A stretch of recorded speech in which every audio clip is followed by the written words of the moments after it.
Hola, buenas tardes a todos. Están todavía conectándose algunas de las, autoras.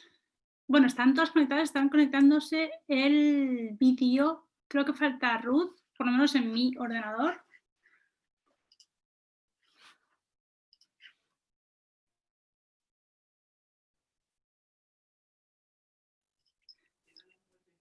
Ahí está Ruth. Ya estamos todos, creo. ¿Dispuestas a empezar? ¿Sí?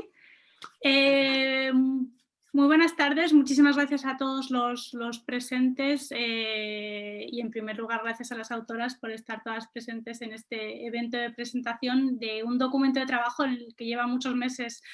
Las autoras son testigos, dan fe de ello en In the Making, y un documento además en el que desde la Fundación Alternativas hemos intentado aunar tanto el aspecto de la política exterior española y de las relaciones internacionales como el de políticas públicas de la Unión Europea e incluso del Estado español. El documento que ya está en la página web y creo que podrán compartir mis compañeros por el propio chat, pero si no os podéis meter en la página web de la Fundación Alternativas, se llama precisamente Causas, Políticas y Reforma, y vamos a intentar a lo largo de esta hora, vamos a intentar que el evento sea cortito porque yo creo que ya toda la población española, por no decir mundial, está ya agotada de presentaciones. Precisamente vamos a intentar abordar algunos de los aspectos principales, explicarlo por así decirlo por encima, y luego puertas abiertas para que cualquiera pueda comentar, empezar un debate y una reflexión en la que ya también hay otros actores en España, no solo las autoras, aunque las autoras son de las principales destacadas en la materia,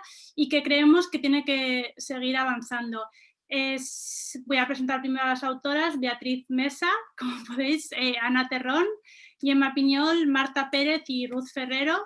Muchísimas gracias de nuevo por estar aquí, muchísimas gracias por haber contribuido a este documento, que sin vosotras no sería nada. Si me lo permitís, voy a empezar por Beatriz, que como podéis ver, igual luego nos va a tener que abandonar en un momento dado, pero bueno, eso es la belleza de la vida, por así decirlo. Y la idea era iniciar, es una ronda rápida, cada una que presente, no una conferencia de 15 minutos, sino en 2-3 minutos su capítulo, su aportación al documento y sobre todo el valor añadido que representa con respecto a la temática.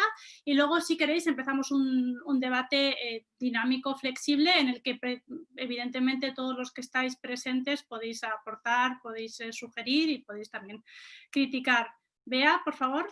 Muy bien, buenas tardes, Itxaso. Muchas gracias primero a la Fundación Alternativas por darnos esta oportunidad, evidentemente, de poder difundir reflexiones e ideas acerca de una temática que, como bien saben las compañeras, es muy compleja. A mí me ha gustado mucho y me parece muy acertado la propuesta y el planteamiento del título sobre la movilidad, ¿no? Yo creo que ya estamos en un momento en el que tenemos que hablar mucho de movilidad y mucho menos de migraciones como tal, porque evidentemente que cuando hablamos de migraciones nos estamos refiriendo a la movilidad como un derecho natural de todo individuo de cruzar una frontera. Eso en primer lugar. Después, cuando nos referimos especialmente a lo que a mí me concierne, que son los países del África subsahariana, norte de África o Sahel en general, cuando hablamos de movilidad, la movilidad es una manera de vivir y esto es fundamental. Nuestras sociedades, las que yo trabajo desde hace muchos años, se caracterizan precisamente por esa constante movilidad y eso nos lleva a pensar en esos flujos migratorios extraafricanas, es decir, fuera del continente africano hacia el Mediterráneo, y también unas migraciones que son circulares, internas, dentro del propio continente africano. A mí se me ha solicitado para precisamente explicar no tanto la repercusión, los efectos que esto tiene en Europa, que eso es lo que han hecho mis compañeras. De hecho, es verdad que siempre se habla y se limita muchas veces la cuestión migratoria cuando nos referimos en España en medios de comunicación a la frontera, todo se focaliza a la frontera, parece que ahí empieza y termina especialmente en la valla o en la verja las migraciones y nos olvidamos del origen, nos olvidamos de las causas, de qué es lo que empuja a tantos ciudadanos del continente africano y especialmente del norte de África y de los países del Sahel y del África subsahariana a salir de sus hogares, a arriesgar sus vidas, a convocar a toda una familia y crear un proyecto de vida, porque esto no es un proyecto individual, unilateral, sino que es un proyecto colectivo, multilateral, que es lo que empuja a estos jóvenes y no tan jóvenes a salir, como digo, de sus hogares, a arriesgar esas vidas, tomar esos corredores por una frontera, como puede ser la de Níger con Libia para llegar al Mediterráneo, la de Marruecos a Argelia, o también, que es lo que empuja a tantas otras personas a abandonar sus hogares para recurrir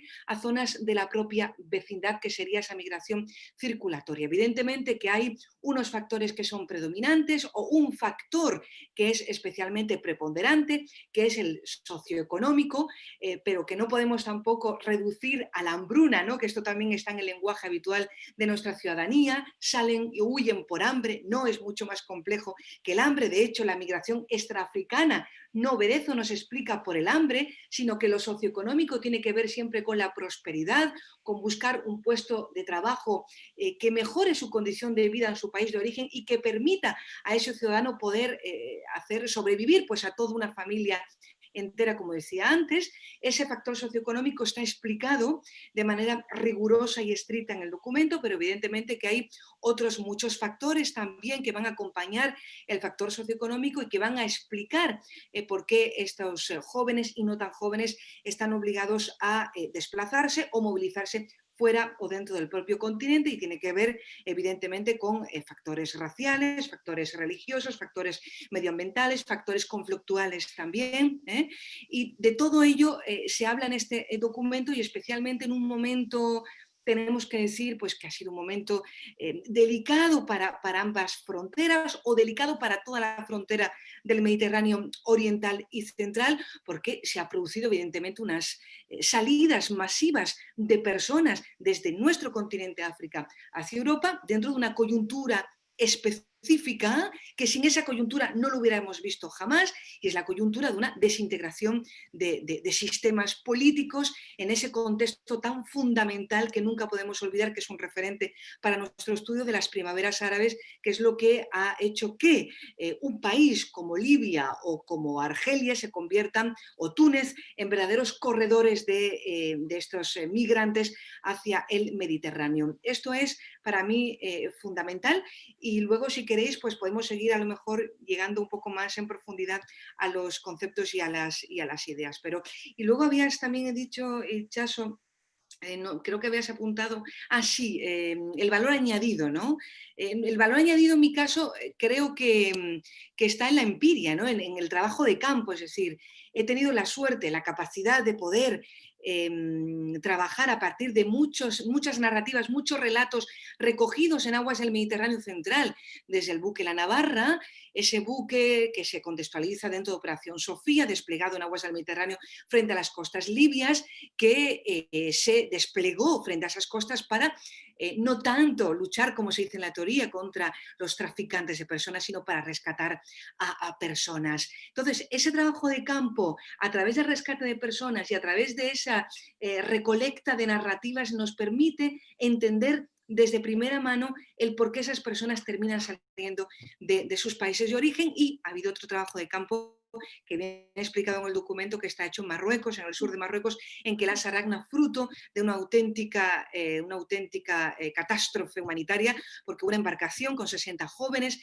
que salieron hacia España desde una ciudad que se llama Mohamedía, 60 jóvenes que vienen de una zona rural, y que esa embarcación naufragó, la mitad murió y la otra mitad sobrevivió, y a través de los supervivientes pudimos entender también por qué Marruecos no es solamente país de emigración, sino también es un país de inmigración y un país también de emigración.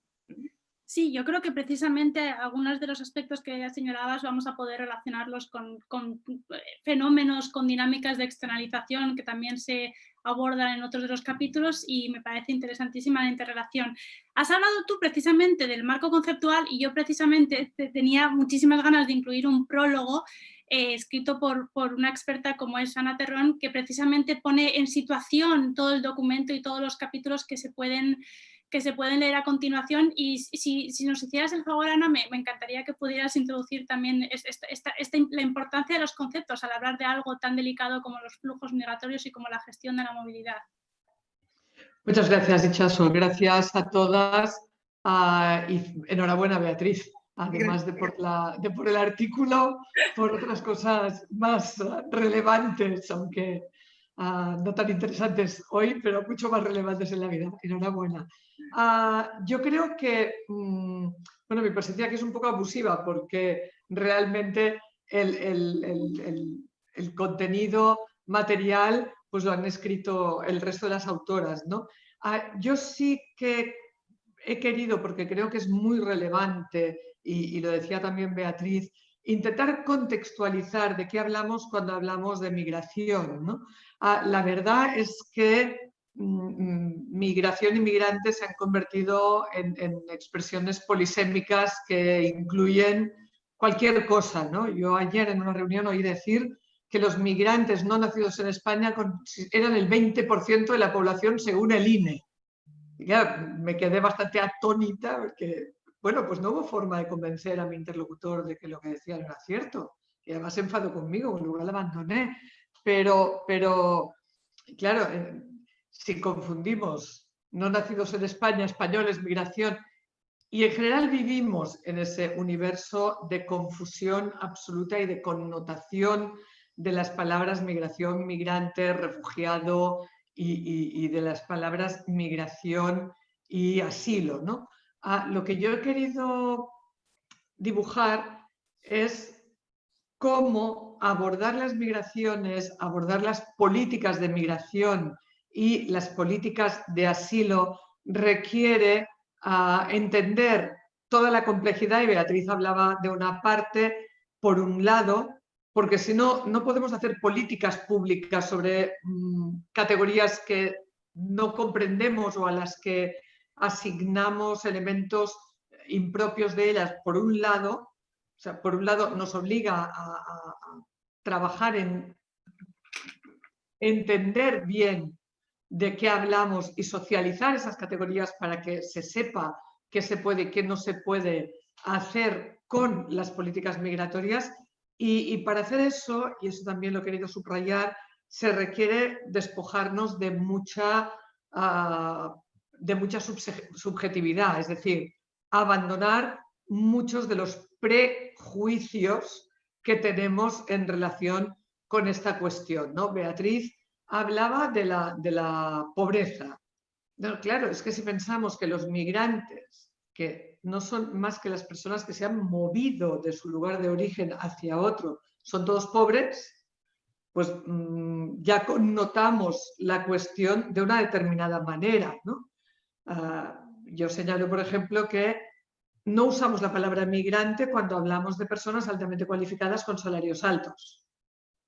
Bueno, son migrantes como los demás, son migrantes económicos según las definiciones comúnmente aceptadas en derecho. En cambio, socialmente no las usamos así. Me parece que aclararnos, saber o pensar mejor qué decimos cada vez que lo decimos, especialmente en ámbitos académicos, pero también en la sociedad civil, etcétera, es muy importante para acertar en qué queremos hacer cuando queremos hacer política migratoria. Muchísimas gracias, Ana. El siguiente capítulo corre a cargo de Ruth Ferrero, que también lleva años siendo advisor, ya no sé hablar en español, pero escribiendo y aconsejando sobre políticas públicas y sobre flujos migratorios.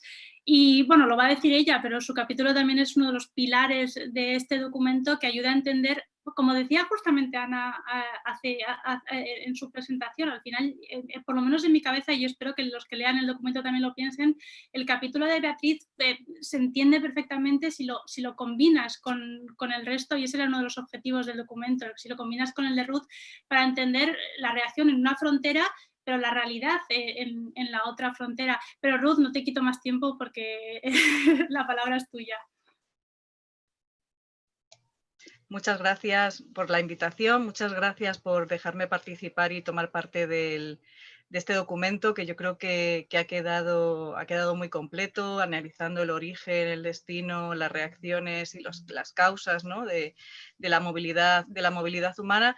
Y en mi capítulo yo me he dedicado fundamentalmente a analizar las políticas públicas que se han diseñado tanto en el marco de la Unión Europea como en un apartado más reducido en el caso español, especialmente enfocados desde el año 2015.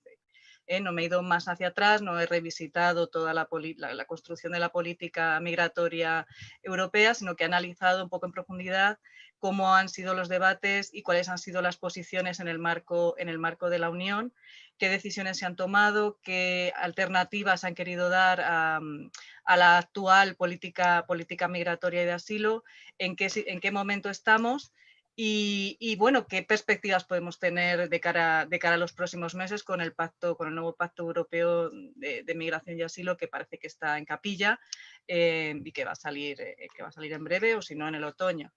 Quizás Ana o Gemma tienen más información. En el caso español, lo que he hecho fundamentalmente es hacer un pequeño contexto de la política de asilo en España, dando algunos datos, y sobre todo me he centrado en la política migratoria del actual gobierno, desde el momento de la recepción del Aquarius hasta la situación actual con los últimos acontecimientos judiciales en el marco del Tribunal de Derechos Humanos de Estrasburgo, por ejemplo, el tema de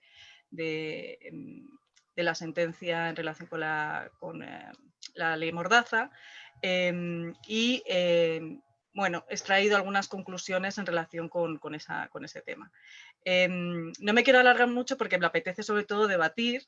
Sí que me gustaría decir que yo creo que es muy interesante ver el engarce de todos los capítulos que aparecen en el documento, que tuve la ocasión de mirar el otro día, y que es muy relevante lo que ha comentado antes Ana, ¿no? La necesidad de hacer una buena pedagogía del hecho migratorio, de estudiarlo como algo estructural y no como algo coyuntural, de aproximarnos a él con toda la rigurosidad conceptual de la que tengamos a disposición, y hay mucha literatura al respecto. En España se lleva trabajando el hecho migratorio desde hace muchos años, dando datos fiables desde los 90, podríamos incluso llegar a afirmar, estudios muy en profundidad de cómo está compuesto el mercado de trabajo, de en qué sectores se ubican los migrantes, de que no solamente estamos hablando de migración irregular, sino también de migración regular, en qué situación, en qué sectores económicos, que son además los más afectados por estas crisis económicas, tanto las del 8 como ahora, y es donde están las personas, es un gran porcentaje de las personas migrantes, y yo creo que es ahí donde tenemos que centrarnos, intentar hacer una aproximación y unas recomendaciones que yo no sé si nos harán caso o no, pero en el sentido de ser, sobre todo, garantistas, de proteger los derechos de los trabajadores, en especial de aquellos sectores que sabemos que son más vulnerables y que además tienen una alta representación de trabajadores y trabajadoras migrantes, como es el caso, esto no es algo que tratemos en el documento, pero creo que es relevante decirlo, de cara a lo que está pasando ahora mismo en el debate español, especialmente tras la propuesta de Podemos de ayer, y que creo que es necesario abrir el melón de la discusión y ver de qué forma se puede articular una política migratoria en España, pero también desde España hacia Europa, en relación con una política migratoria más justa y que efectivamente beneficie tanto a las sociedades de acogida como a las personas que llegan a insertarse en esas sociedades. Mil gracias, Ruth. Como tú dices, al final muchos de los aspectos que tocas en tu capítulo y que acabas de apuntar, tendremos ocasión de debatirlo, no durante mucho tiempo, pero bueno, habrá, como tú has indicado, al final es un fenómeno que parece que surgió de la nada a partir de 2015, como las propias personas migrantes y las personas refugiadas, que parece que no existían antes, y seguiremos debatiendo durante mucho tiempo. Y como tú dices, esperemos que hacia un sentido más inclusivo y centrándonos quizás más en los grupos más vulnerables. El tercer capítulo, si no contamos el prólogo, intentaba precisamente centrar algunos de los aspectos que va señalando Ruth en su capítulo sobre políticas públicas desde el punto de vista de la Unión Europea, y se centraba en unos de los acontecimientos, de los fenómenos que de hecho luego podemos hablarlo, pero algunos siguen tomando como ejemplo de posibles construcciones de gestión de la movilidad en el futuro, como es el famoso acuerdo, entre comillas, con Turquía. Doy la palabra a sus dos autoras también de excepción. Primero Gemma, si te parece bien, y luego Marta Pérez, también si te parece bien. Pues encantada, muchísimas gracias primero por la invitación, luego por el trabajazo que has hecho para construir todo este documento y luego por permitirme estar también acompañada, aunque sea de manera virtual. Nosotras hemos intentado hacer un descenso a lo que comentaba ahora un poco, bueno, pues lo ha comentado Ruth, Ana y también Beatriz, que es coger un ejemplo de un instrumento de la política migratoria común e intentar analizarlo. Hemos cogido la declaración entre la Unión Europea y Turquía como un ejemplo que nos sirve para poner encima de la mesa algunos de los males que nosotros creemos que identifican un proceso de construcción de una política de inmigración común que lleva 20 años en construcción. Yo creo que cuando una cosa lleva 20 años en construcción y no es la Sagrada Familia, ya te indica que tenemos un problema serio, es decir, que alguna cosa no acaba de funcionar y que alguna cosa no acaba de ir bien. ¿Por qué nos va bien este acuerdo? Que luego Marta, si acaso, le dará más contenido. Porque nos permite señalar algunas cosas. Primero, la obsesión enfermiza que está teniendo los países de la Unión Europea, y repito, los países de la Unión Europea, porque la política de inmigración y asilo es competencia de los países de la Unión Europea. No existe un Estado de la Unión Europea que haga política de inmigración, la hacen los Estados miembros, pues la obsesión de los mismos por el control de fronteras como único instrumento de la gestión migratoria. Esto nos deriva a muchos males, digamos, y a muchas disfunciones. La primera de las cuales es que no pensamos en vías regulares para gestionar la movilidad. Y eso es lo que han comentado las compañeras y creo que es necesario decirle, mientras no pensemos en vías regulares, mientras nuestra mirada esté centrada en las fronteras, no estamos atendiendo bien. Luego ya para añadir que encima en las fronteras tampoco atendemos bien a las personas, que sería además un elemento de suma. ¿Qué nos permite también señalar como problema el mal llamado acuerdo? Primero, esta necesidad de reaccionar de manera cortoplacista a fenómenos mucho más graves, porque, como tú bien has dicho, existían personas refugiadas que intentaban llegar a Europa antes del 2015 y parece que ese año se descubrió todo. Y luego un proceso más grave, a mi entender, y más complicado de vigilar y de hacer accountability, rendición de cuentas, perdón, que sería el tema de la externalización. Cómo los estados de la Unión Europea, para no tener que lidiar con el fenómeno de la inmigración a través de la frontera, porque no saben hacerlo de otra manera o porque no quieren hacerlo de otra manera, están pidiendo a nuestros países vecinos que se encarguen ellos de la gestión de los flujos migratorios. Y eso deriva en muchos males, deriva en males que en el caso concreto de esta declaración ha puesto en riesgo la vida de las personas, ha puesto en riesgo y ha vulnerado el derecho de asilo y ha construido además unos imaginarios bastante discutibles sobre lo que es un país seguro, lo que no quiere decir el non-refoulement, es decir, el no retorno de las personas refugiadas a sitios donde puede tener sus vidas riesgos. Es decir, hemos entrado en una dinámica enfermiza. Acabo de estar en un acto en el que hablaba la comisaria de Interior, que ha dicho que en septiembre esperará el nuevo pacto de inmigración y asilo. Vamos a cruzar dedos porque llevamos esperándolo desde marzo. Pero una de las cosas que ya me ha preocupado es que ha vuelto a poner en énfasis el tema de la lucha contra la inmigración irregular. Ese ha sido el gran mensaje. Y luego otro elemento que también me ha preocupado, pero ya me preocupaba antes, digamos, pobre, no es culpa suya, es que este instrumento que esperamos será un pacto.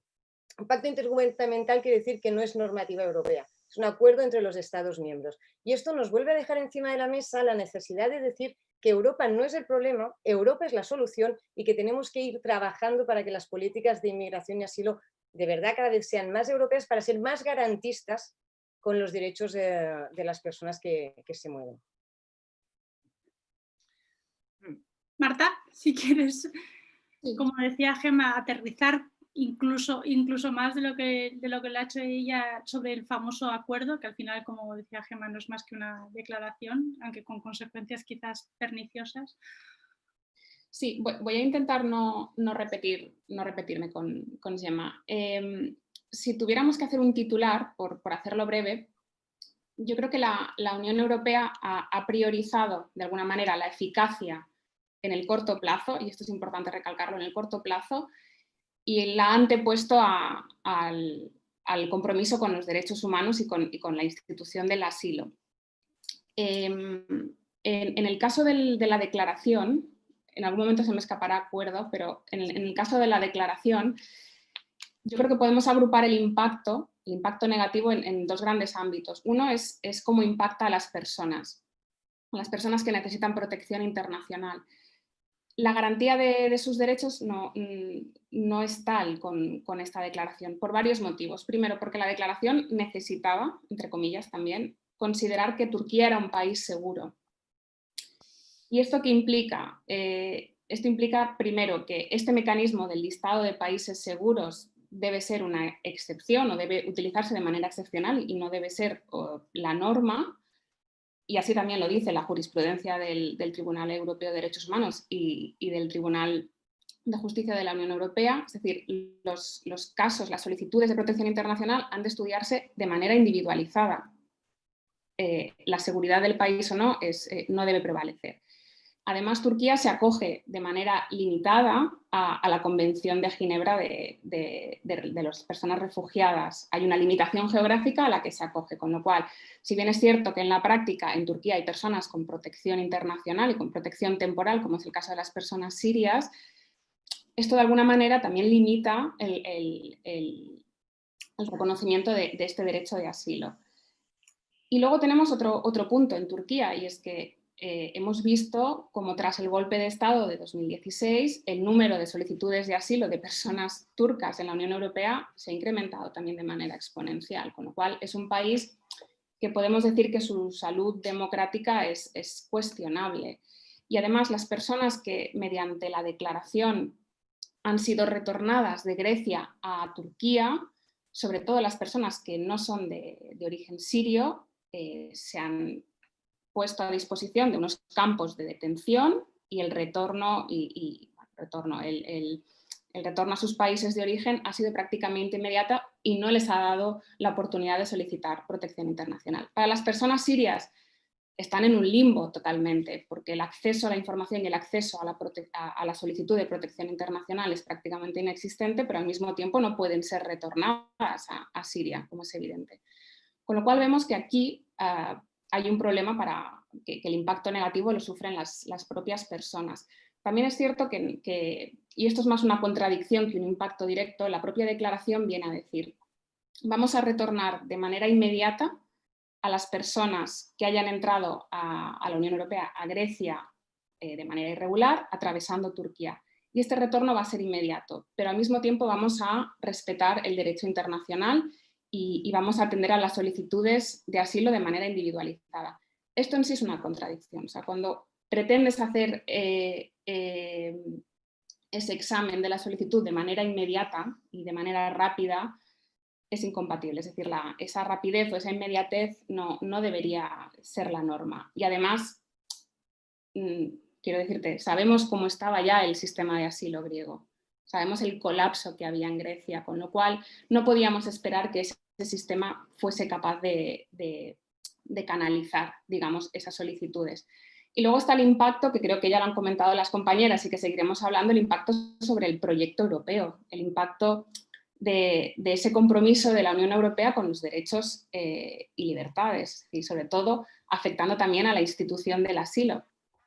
Por ejemplo, es bastante inédito en este acuerdo, en esta declaración, que las personas refugiadas son la moneda de cambio de una negociación internacional. O sea, es un arma política pura y dura, que además Turquía se permite amenazar a la Unión Europea y no solo amenaza, sino que lo cumple, ¿no? Y esto fue a finales de febrero de este año, a las puertas del 4º aniversario de la declaración. Con lo cual, pone en evidencia esa debilidad Unión Europea frente a Turquía, pone en evidencia la lentitud y también la debilidad de los instrumentos de la Unión Europea a la hora de sancionar a los Estados miembros que no cumplen con cuotas de reasentamiento. Por lo tanto, brevemente, hay un impacto negativo sobre las personas y sobre el propio proyecto europeo. Y yo no sé tanto si es un valor añadido, pero uno de los apartados del artículo sí que hemos querido como desmontar un poco ese argumento de éxito de Bruselas, ¿no? Que viene a decir, oye, la declaración es un éxito, tenemos que seguir haciendo este tipo de declaraciones y acuerdos a la turca porque está funcionando. Fíjate, el objetivo principal era y sigue siendo y seguirá siendo reducir la entrada, lo hemos conseguido, encima reducimos las muertes en el Mediterráneo. Claro, cuando vas punto por punto de la declaración, objetivo por objetivo, y ves si se ha cumplido o no, te das cuenta de que ese mensaje de éxito es incorrecto, es totalmente parcial, y cuando atiendes a las cifras, pues vas dándote cuenta de que no es así, no se han cumplido. O sea, no podemos hablar de fracaso realmente, tanto en el cumplimiento de objetivos, a no ser que el único objetivo sea reducir reducir las entradas a toda costa, pero el resto de objetivos no se han cumplido por ninguna de las dos partes.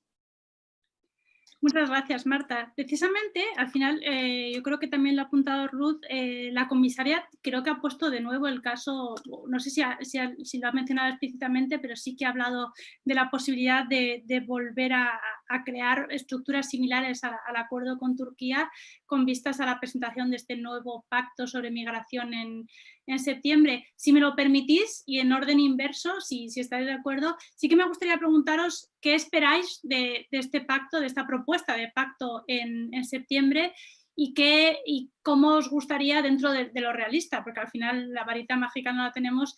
¿Qué creéis que se puede alcanzar o qué creéis que se debería alcanzar, y cuál debería ser la propuesta de mínimos de países como España, que parecen liderar precisamente un enfoque más justo y más humanista a la gestión de flujos migratorios y de la movilidad? Marta, si quieres, pero como queráis, o sea, digo orden inverso, pero si alguna tiene especial interés en...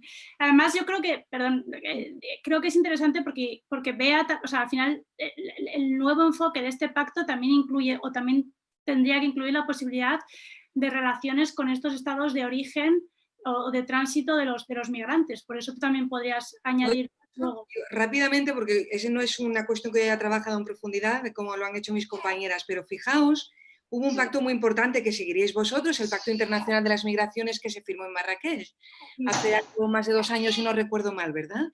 En ese pacto, precisamente, lo que se puso sobre la mesa es que más allá de la seguridad de la frontera estaba la seguridad de las personas.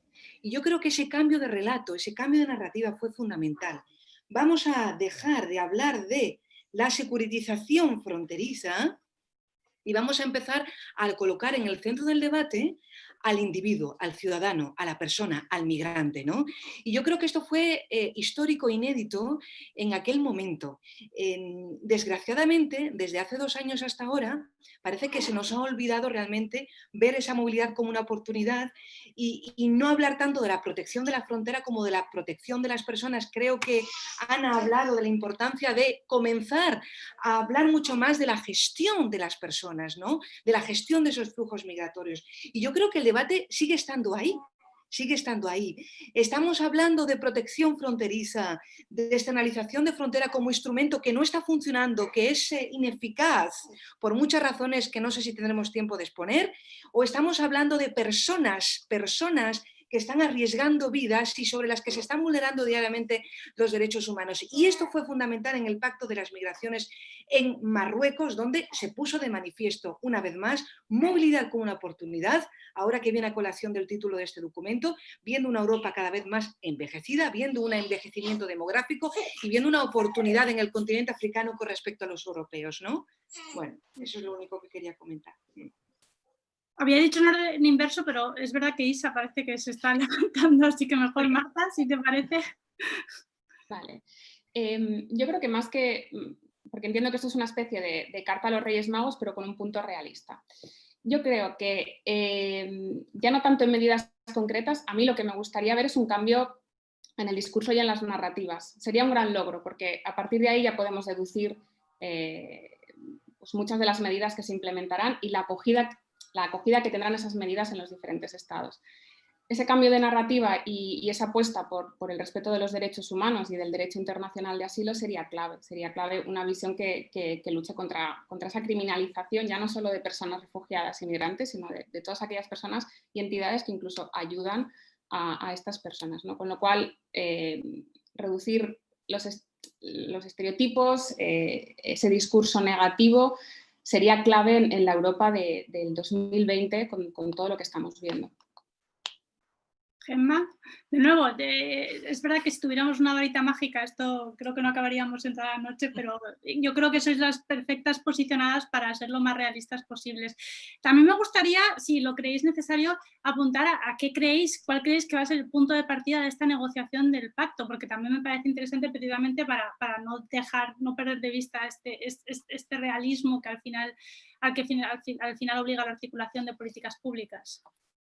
Yo me sumo a lo que dice Marta del todo, luego tengo un problema que mezclo siempre lo que me gustaría con lo que luego efectivamente sé que pasará, con lo cual de golpe sueño en grande y bajo al detalle pequeño, pero muchas de las que están aquí me han oído hablar 1000 veces, yo soy muy fan, un poco absurdamente, pero voy a intentar explicarme un poco, de volver a los principios de Tampere, a lo que empezamos a construir hace 20 años. ¿Por qué? Porque no eran malos principios. Luego lo hemos desarrollado fatal, pero la idea inicial, lo que estaba detrás era, a mí me parece bien y suficiente. Es decir, hablábamos allí de un enfoque integral, de una mirada integral, que eso ya me parece básico, de la movilidad, para entender cómo se entra, cómo se reside y cómo se incorpora y se incluyen las personas migrantes a las sociedades europeas, es decir, todo el circuito y el recorrido.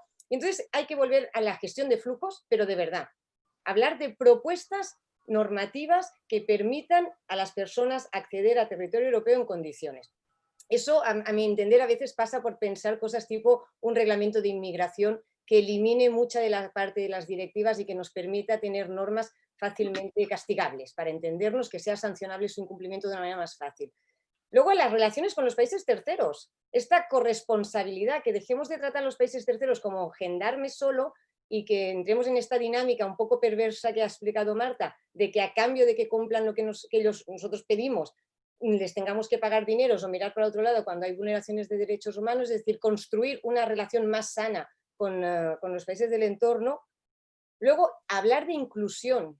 Es que es imprescindible, ya no digo integración, ya digo inclusión. Esto en el ámbito europeo se ha dejado siempre al margen, es verdad que no es competencia de la Unión, pero es un trabajo que hay que hacer, y enviar mensajes contra los discursos del odio, contra la discriminación, es imprescindible. Y luego, construir de verdad un sistema europeo común de asilo. Eso me parece que es básico para entender que podemos tener normas comunes de entrada y distribución de las personas refugiadas de acuerdo con lo que necesita, o sea, con las posibilidades que puedan tener los territorios en condiciones de dignidad, para evitar lo que estamos viendo, que es que las personas intentan no estar en algunos países de la Unión Europea porque saben que el coste para su vida y la de sus familiares allí es un parón. Es decir, yo la Carta de los Reyes que escribiría es: volvamos un momento atrás, repensemos mejor las cosas y en los próximos 20 años, si puede ser un poco más corto, intentemos de verdad conseguir alguna de estas cosas. ¿Crees que en septiembre va a haber algo parecido? ¿O? Al ser un pacto, y aquí Ana me lo puede discutir más o menos, pero al ser un pacto, esto ya no será comunitarizado, claro. Es intergubernamental. Piensa, y para poner un ejemplo que la gente entienda, cuando la única cosa, después de toda la crisis humanitaria que pasó con Siria, la única cosa que consiguió la Unión Europea en un acuerdo de Consejo de Ministros de la Unión fue obligarles a aceptar la distribución de las personas reasentables, la relocation, que le llamamos, para diferenciarla del reasentamiento, que sería exterior, de personas que estaban en ese momento ya en Grecia y en Italia. Tenemos ya una sentencia del Tribunal Europeo que dice que no han cumplido algunos países y sigue sin pasar nada. Si cuando hay un acuerdo europeo que sanciona el tribunal ya no cumplen, imagínate cómo van a cumplir un pacto en el que ellos mismos van a llegar a los acuerdos de mínimos que quieran llegar. Es decir, mis expectativas en este sentido, ya solo por la forma instrumental que lo han cogido, son bajas. Gracias. Ruth, por favor. Bueno, sí, bueno, yo estoy de acuerdo con Gemma y con Marta. Yo soy también muy garantista. Trabajemos con lo que tenemos, que está bien, desarrollémoslo de manera adecuada y luego ya hablamos, ¿no?, del tema.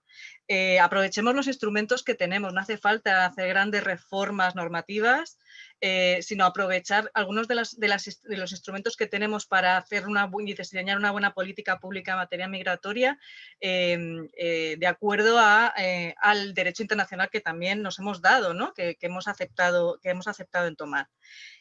No voy a repetirme con Gemma, es verdad que no hay mecanismos internos dentro de la Unión Europea que permitan que los incumplimientos sean punibles, y por lo tanto es necesario que exista ese sistema sancionador, no solo en el ámbito, digamos, que es lo que se está trabajando ahora más, en el ámbito del Estado de Derecho, sino también en el cumplimiento de sentencias que sean vinculantes, ¿vale? Creo que es muy relevante el tema del discurso y de lo simbólico, como decía Marta, ¿no? A mí hay algo que me llama sobremanera la atención. Por un lado es el discurso que emplea von der Leyen en relación con la migración. Por otro lado, ayer tuve la ocasión de estar también en un seminario de estos 2000 que tenemos, con el segundo de la embajada alemana, discutiendo sobre la agenda de la presidencia. Y la impresión que saco de ambas, de cruzar tanto el discurso de von der Leyen por un lado como del segundo de la embajada, es básicamente que se va a seguir en la misma tendencia de externalización, se va a seguir en la misma tendencia de securitización del discurso, vamos a seguir considerando a Grecia como un escudo contra los bárbaros que vienen de Oriente Medio, y no va a haber grandes cambios. La inversión se va a seguir destinando fundamentalmente al control fronterizo. Es verdad que, matizando, dicen que hay varios pilares en este sentido, hay varios pilares de actuación que tienen que ver no solamente con el control fronterizo, sino también con otros aspectos de la migración, como puede ser la inclusión, etcétera, etcétera, pero ahí nunca llega el dinero, ¿no? Eso es algo que hemos visto.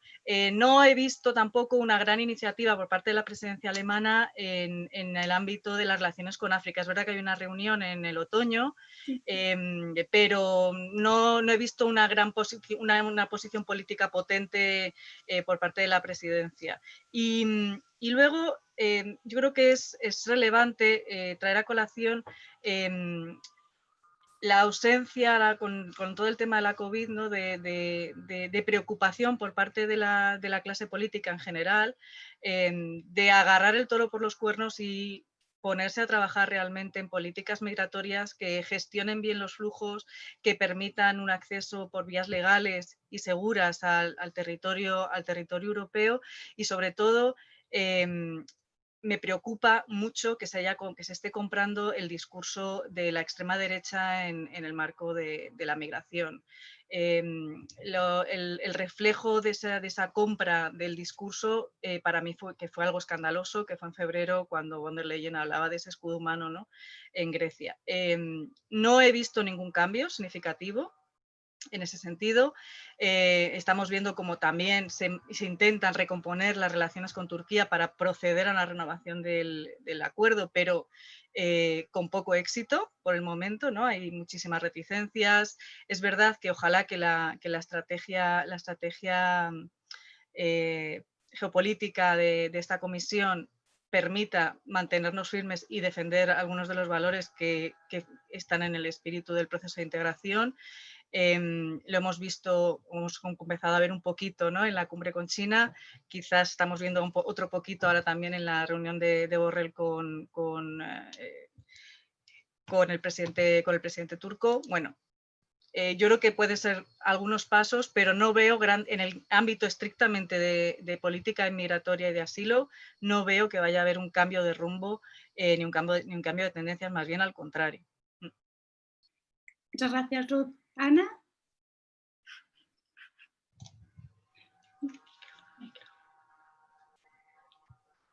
Perdonad. No. Me cuesta acotar y aterrizar. Empiezo por donde lo dejaba Ruth y donde lo dejaba Gemma. Una política europea de inmigración. Bueno, es que seguramente el pacto que va a llegar, que no tiene un formato ideal en términos de política a desarrollar desde la Unión Europea es una parte solo de lo que hay, de lo que hay y de lo que habría que hacer. Es decir, independientemente de si su contenido nos parece más o menos bueno, malo, ambicioso, es que, como decía Gemma, hemos pasado de una definición global de lo que debería ser una aproximación desde la Unión Europea a las políticas migratorias en los términos que yo los definía, que es al final algo tan escaso y tan complejo como determinar en qué condiciones la gente puede acceder a tu territorio, y esto hay que hacerlo de forma común en el espacio Schengen. Lo hemos visto con el COVID.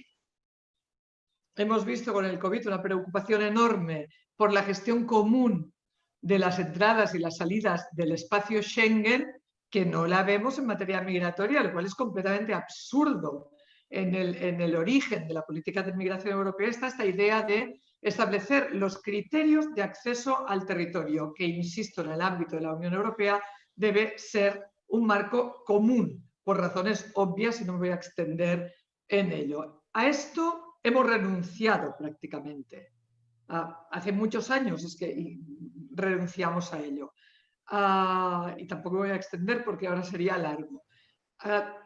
Por otro lado, la política de migración significa cómo acomodamos las legadas, cómo acomodamos a nuestra sociedad, a nuestro sistema, cómo removemos los obstáculos para que las personas que llegan tengan una vida mejor cuando no pueden desarrollarla por su cuenta, como es el caso de una muy gran mayoría de los migrantes, por cierto.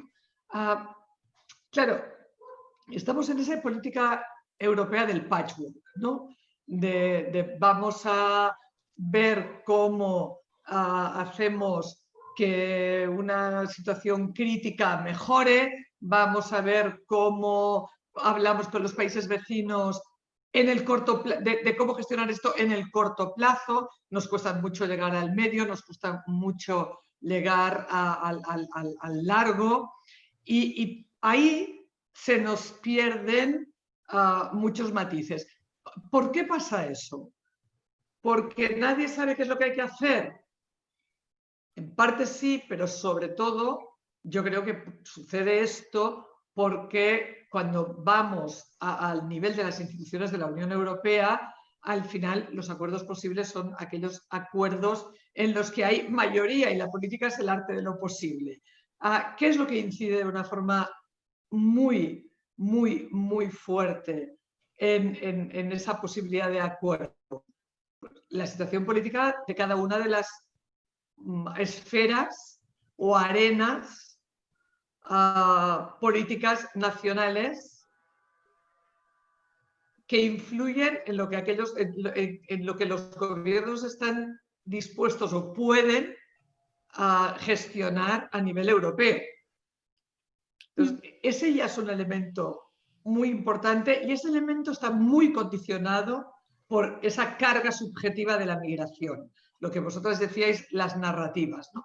Con lo cual, esa construcción que sabemos que tiene que ser y que tiene que ir por ahí de políticas europeas, quedan reducidas a en cada momento lo que podemos hacer y no podemos hacer en función de esos condicionantes políticos en cada uno de los estados. Bueno, llegados a este ámbito, yo hablo en el prólogo de la necesidad de un policy mix, ¿no? De una combinación de políticas que puedan ayudar a gestionar las migraciones. De acuerdo, no somos capaces de plasmar en un documento que, por otro lado, viene del Consejo de Justicia e Interior, del Consejo de Interior, a todo lo que debería ser la política europea de migración. Bueno, pues vamos a una combinación de políticas que tiene que tener dimensión exterior, dimensión interior, dimensión social, pero no solo, insisto, en términos de remover los obstáculos para aquellas personas que tienen más dificultades, sino también en el ámbito de la política de empleo, en el ámbito de o sea, ¿qué hacemos?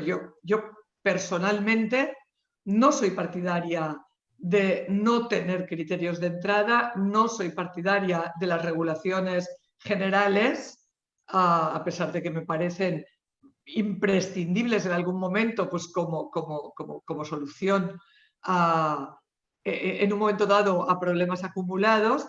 ¿Por qué? Y me parece que es la única razón por la cual desde una posición progresista puedes estar en contra de la movilidad universal de las personas, pues porque me parece que si el factor trabajo es infinito y tiende a cero, tenemos un problema serio. Por lo tanto, estoy a favor de regular los criterios de entrada, pero ahí tiene que haber no solo criterios de gestión de flujos, sino también criterios de acceso al mercado de trabajo, etcétera, etcétera, etcétera. En nuestro modelo no estamos muy lejos de esto, pero a nivel europeo hay que discutirlo, y hay que discutirlo teniendo en cuenta todos esos factores, ¿no? Ese policy mix al que se refiere, pero no profundiza en ello porque no puede el Pacto Global de las Migraciones, incluye que cada uno de los estados, también terceros, tenga esa política de migración, obviamente, basada en derecho y en derechos. Y me parece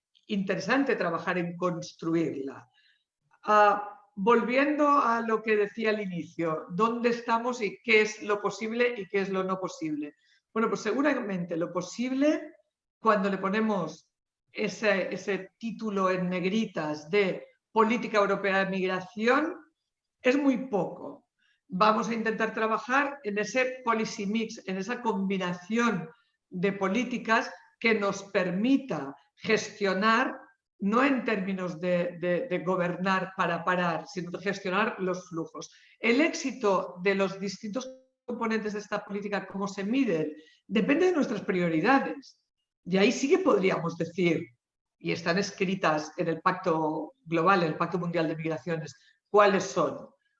Si sabemos cuáles son nuestras prioridades y son explícitas, podemos evaluar, como decían Gemma y Marta, el acuerdo con Turquía. También necesitaremos un tiempo, ¿no? Hubo un momento crítico que se paró con el COVID, cuando se empezó por parte de Turquía a decir que la Unión Europea no había cumplido con todas sus partes, lo cual es perfectamente cierto, y ahí hay elementos como la política de visados que ya veremos qué pasa con él. Vamos a esperar con él un poco para ver dónde estamos y si lo podemos evaluar positiva o negativamente. Pero eso hay que hacerlo en general con todas las políticas que queramos llevar a cabo.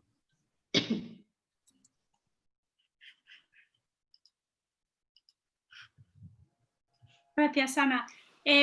Como sé que Gemma se tiene que ir y que Bea tampoco sé si puede atendernos, sí que hay una pregunta que está especialmente dirigida, creo, a ellos, por parte de Matuya Wolf, que dice, sería muy bueno, os agradecería si fuerais breves, porque igual podemos estar más de una hora, pero al final seguro que todas queremos irnos también a estar con la familia y con los amigos.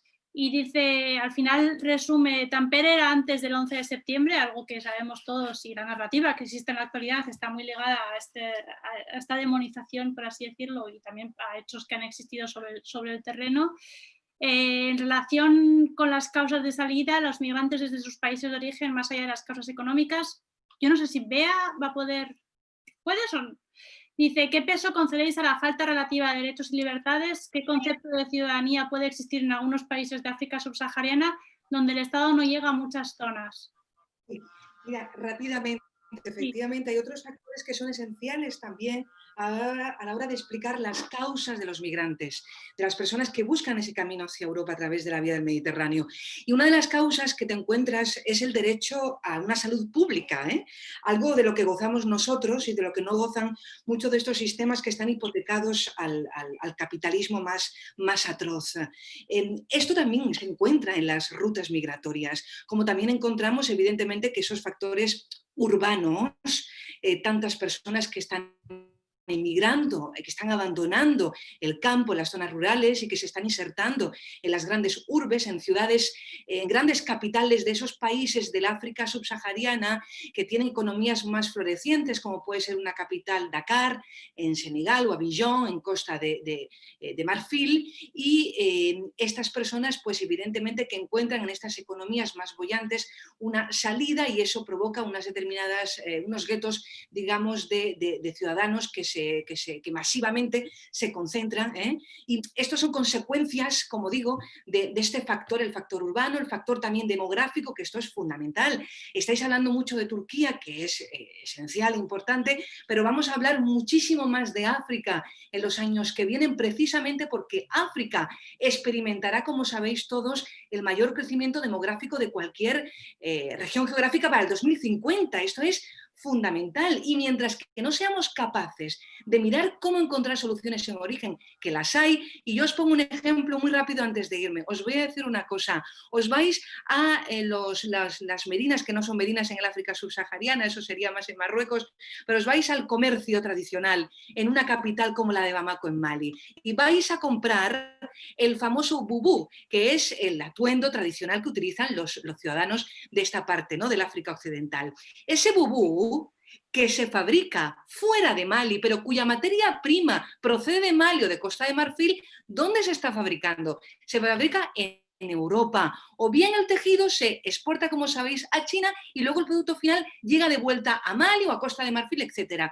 ¿Esto cómo es posible? ¿Cómo es posible que no seamos capaces de pensar ya en futuras industrias, por ejemplo? No es que resulta que hay un déficit de electricidad, de infraestructuras. Bueno, pero hay solución, hay mecanismos, hay medios para empezar ya a solucionar una situación en un país como el que estoy citando, como Mali, donde hay un capital humano que es fundamental. La gente quiere trabajar, la gente no quiere salir de sus casas, la gente se quiere quedar en su casa, en su zona de confort, y no salir a una zona de no confort, porque emigrar es salir de una zona de confort a una sola de no confort. Si miráramos también los contratos millonarios que firman tantas empresas que actualmente, por ejemplo, están explotando recursos naturales, llamaremos oro o uranio, lo que queráis, si revisáramos esos contratos, os sorprenderíais, porque veríais la gran desigualdad que se genera y el gran impacto negativo que tiene sobre estas sociedades. Con lo cual, estos son realidades, imágenes con las que convivimos todos los días y que nos enseñan que África tiene futuro, África tiene oportunidad, África tiene posibilidad, pero queremos hacerlo desde Occidente, donde estamos nosotros aportando le savoir-faire, el conocimiento, la tecnología. En fin, esto es un debate inmenso, ¿no? Y luego otra cosa fundamental para el oyente que estaba con nosotros, la cuestión medioambiental también es importantísima, que no podemos subestimar, ¿no? Ya sabéis, las fuertes sequías, la escasez de lluvias, que esto está teniendo un impacto frontal en la agricultura. La agricultura significa una fuente de ingresos fundamental para estas poblaciones, no solamente en África subsahariana, sino también del norte de África. También tenemos que pensar cómo ayudar para que tierras agrícolas puedan tener, pues, un sistema de regadío, por ejemplo, y generar, dar una solución, ¿no?, a este problema, porque hay muchos jóvenes del mundo rural que no quieren abandonar el campo, que no quieren abandonar el sector agrícola, y que se ven obligados, desgraciadamente, también el pastoralismo, precisamente por las grandes sequías. Entonces, hay soluciones, tan solo necesitamos policy makers, necesitamos gestión, como decía Ana, voluntad, como decía Marta, Ruth, Gemma, en fin, todo lo que estáis planteando vosotros desde la zona de Europa, ¿no? Y yo creo que con esto básicamente me tengo que despedir, Itxaso, porque el niño va a empezar a berrear. Yo os agradezco mucho a todas las aportaciones, ha sido enriquecedor. Gracias, Itxaso, igualmente por la gran labor que has hecho para construir este trabajo tan maravilloso, que espero que sirva para los que tienen que tomar decisiones. Muchísimas gracias, Beatriz. Gemma, ya sé que te tienes que ir, no sé si quieres responder a lo del 11 de septiembre, que me parece además un tema apasionante. Sí, voy a aprovecharlo porque primero me gustaría decir una cosa solo de previo, y es: no podemos pedirle a las políticas de migración que solucionen los males del mundo, y eso es una cosa que tendemos a hacer. O sea, tenemos muchos espacios de desigualdad en el mundo en el que tendríamos que estar luchando y trabajando para evitarlos, y luego acabamos poniendo todo ese peso en las políticas de inmigración. No están hechas para eso. Y eso me parece una reflexión siempre previa que me parece interesante, porque muchas de las cosas que ha venido a poner encima de la mesa Beatriz eran eso. Son problemas estructurales que tenemos en el mundo, que tenemos que saber resolver, y que la política de inmigración podrá ser una parte, pero para nada es la única. Y esta obsesión de algunos para que sea la única es lo que está genera disfunciones, pero obviamente no es la pregunta ideal. Me preguntaban, Matoya, sobre el tema de 1999 y sí, ya entiendo qué pasó el 2001. Es que precisamente eso es uno de los elementos que además Marta ha señalado. Cambiaron las narrativas, no hubo nunca una prueba de que cambiara la realidad.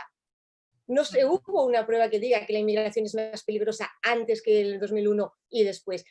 La reflexión que hay que hacer, que a veces me gustaría saber si la podremos encontrar en algún momento, es si el 2001 fue la excusa para cambiar la narrativa de las migraciones o la oportunidad que aprovecharon, o realmente pasó alguna cosa. Y esto también lo digo para que nos lo pongamos como deberes para mirar lo que va a pasar con la COVID, para saber si es la oportunidad que quería el discurso de extrema derecha, xenófono y racista para crecer, y entonces esto les viene de perlas, o alguna cosa. Entonces, 2001 fue un atentado terrorista concreto que cambió muchas cosas en términos de seguridad mundial y tal, pero no tenía nada que ver con políticas migratorias, y acabó impactando en todas y cada una de las políticas migratorias que hay que construir. Por lo tanto, cuando yo decía volver al 99, también lo decía en ese sentido, como decía Marta, recuperar la narrativa que hablamos de movilidad, que no estamos hablando de otros factores, porque los estados tienen derecho claramente a garantizar su seguridad, pero los estados democráticos garantizan su seguridad, garantizando la seguridad de todas las personas. Eso me parece un basic que tendríamos que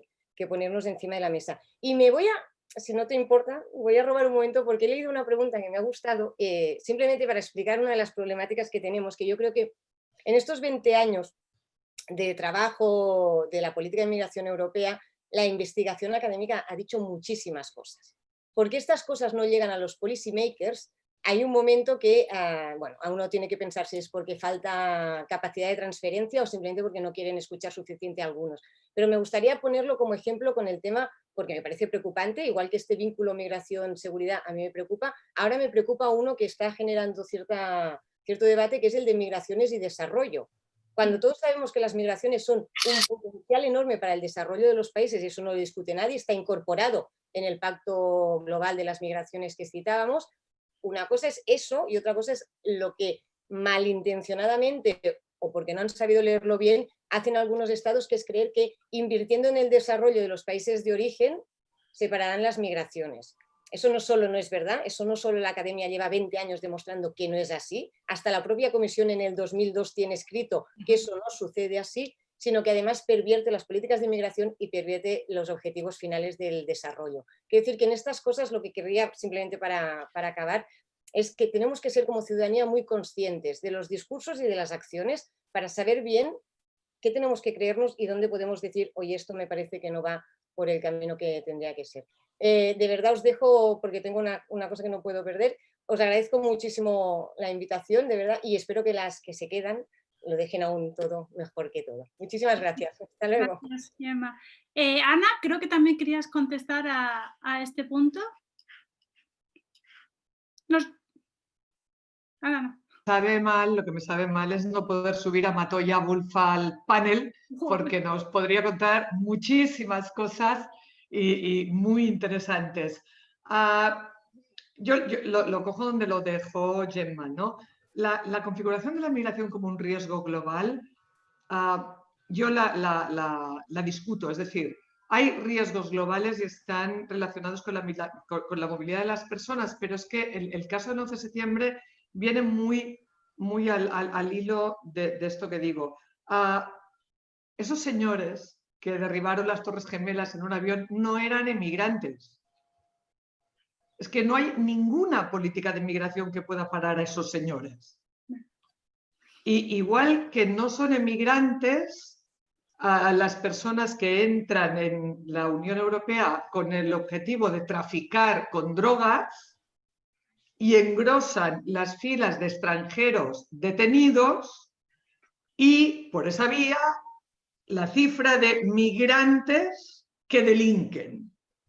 No, es que entrar en un país con 5 kilos de cocaína o 50.000 e intentar venderlos no entra dentro de lo que el mundo define, el mundo del derecho, define como migrante. Es verdad que puedes encontrar a personas que han cometido delitos incluso relacionados con la idea de acción violenta contra Occidente procedente de distintos flujos, pero nos equivocaríamos si pensáramos que una restricción de la política de migración resuelve problemas de seguridad. Resuelven problemas de seguridad políticas como extremar la cooperación policial y judicial en la Unión Europea, extremar el intercambio de información, orientarse a la lucha contra el crimen. Cuando nos focalizamos en migración nos distraemos de lo otro. Y es muy importante avanzar en ese otro pilar del título 5 del tratado, que es el espacio de libertad, justicia y seguridad, el de la seguridad, pero nos equivocamos si pensamos que está en otro ámbito, en el de la migración. Y en relación con el desarrollo, de lo que sabe más Matoya que yo creo que hay un elemento ahí de tiempos y de correlaciones entre causas y efecto que no son para nada lineales ni podemos simplificar, ¿no? Hay que trabajar para el desarrollo, faltaría más, hay que trabajar siempre por un mejor desarrollo. ¿Eso impacta en las migraciones? Desde luego. ¿Cómo impactan las migraciones? De formas muy diferentes, no tenemos tiempo ahora de extendernos en ello, de formas muy distintas en los tiempos y muy distintas en relación con las geografías migratorias y los circuitos de movilidad a los que se refería Bea, ¿no? La migración, cuando la retratamos en forma de crisis, creo que es como síntoma, ¿no? Yo no hablo de crisis migratorias porque me parece que cuando retratamos la migración como crisis, lo que hay detrás es un impacto en las migraciones de las distintas crisis. Y desde luego las crisis de seguridad, de desarrollo, las crisis de los estados, etcétera, etcétera. Y tenemos que trabajar con eso. Pero eso en sí forma parte de ese policy mix, pero no es una política de migración tout court. Insisto en que, bueno, trabajo en ello. Creo que desarrollar el Estado, desarrollar mejores políticas públicas también de migración de los estados de origen es importante, pero no podemos hacernos trampas en el solitario pensando que la relación es directa, lineal y se produce en el corto plazo. Muchísimas gracias, Ana. Yo creo que tenemos 7 minutos, si os parece, hasta el cuarto, si estáis de acuerdo las panelistas, para contestar. Ojalá pudiéramos contestar a todas las preguntas, pero luego si queréis poneros en contacto con la Fundación y os ponemos en contacto con las autoras como queráis, pero o las autoras las tienen delante para reflexionar, porque yo creo que estas preguntas ayudan siempre a seguir con nuestro proceso de reflexión.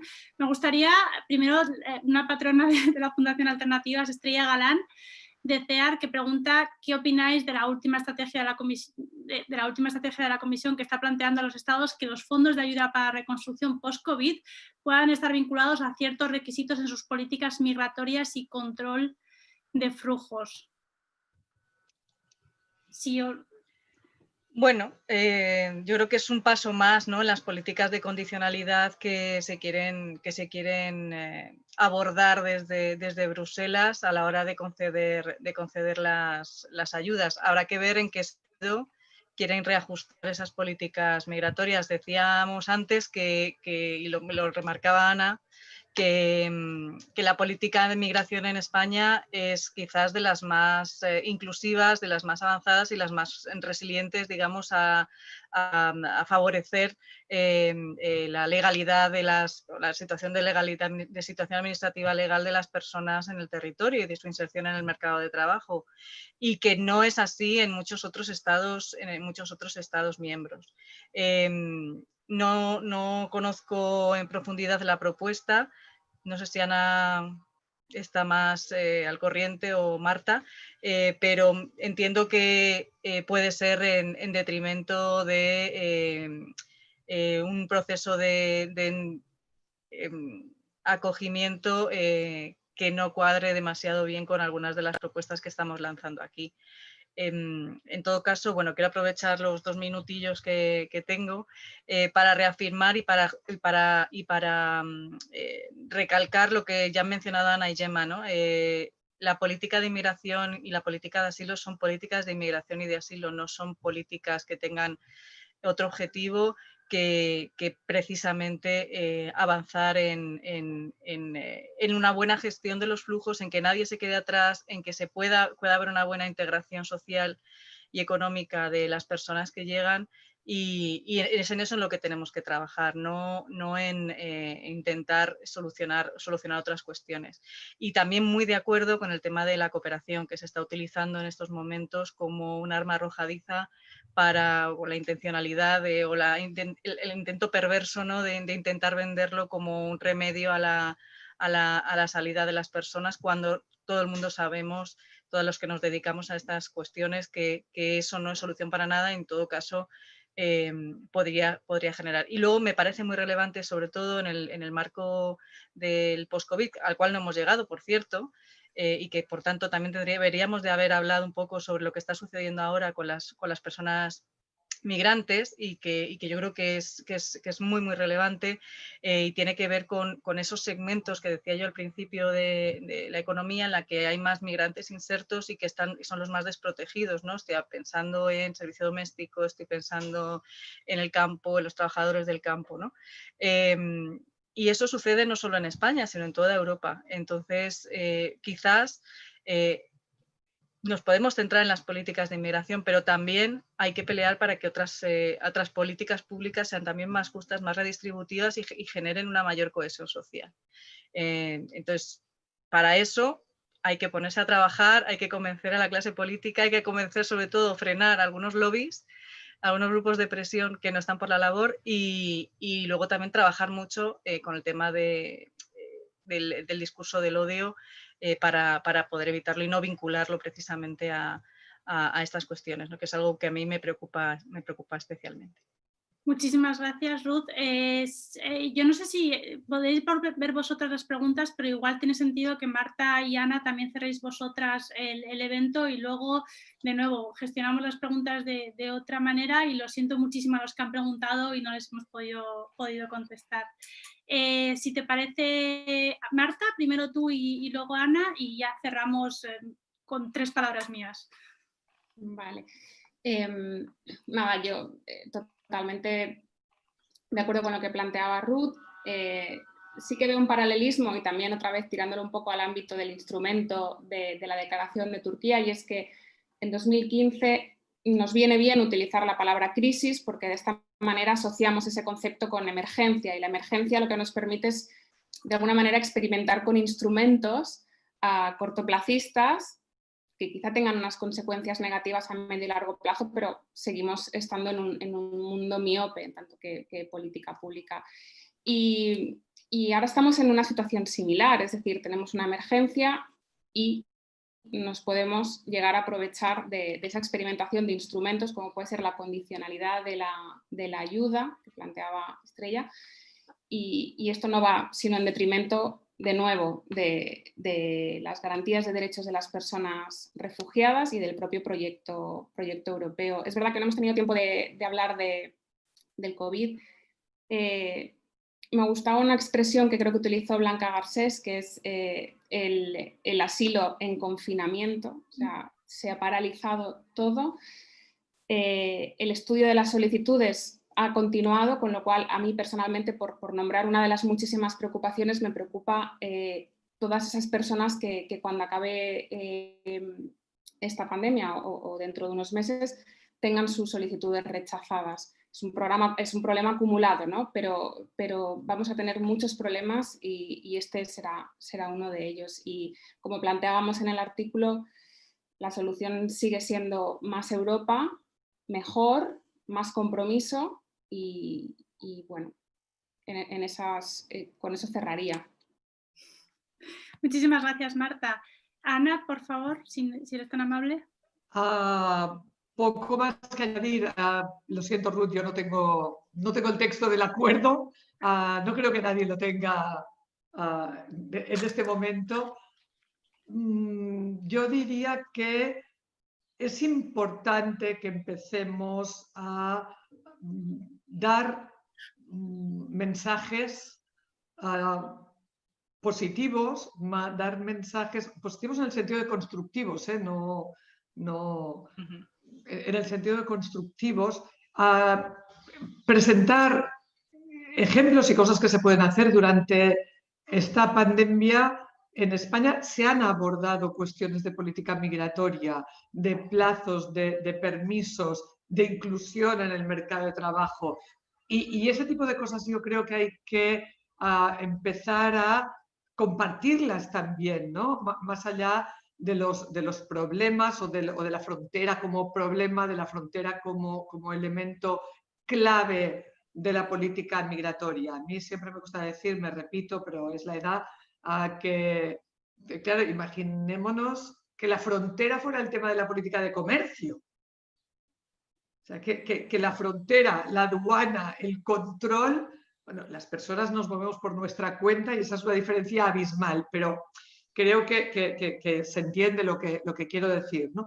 Tenemos que empezar a trabajar de esa forma multidimensional dentro, en nuestro espacio, fuera, con nuestros vecinos y teniendo en cuenta la complejidad enorme y también teniendo en cuenta, como decía Gemma y como decía Ruth y Marta también, las cuestiones concretas y qué es lo que le podemos pedir a la política migratoria. No echemos ahí detrás de este polisema todas nuestras preocupaciones, todos nuestros prejuicios, nuestras angustias y a lo mejor también nuestras esperanzas, porque entonces fracasaremos en las mejoras que sí están en nuestras manos. La condicionalidad, para no eludir la pregunta de Estrella, ¿no? Bueno, la condicionalidad es algo que siempre ha ido aparejado a tantas y tantas medidas. Yo recuerdo la época de la discusión sobre la condicionalidad,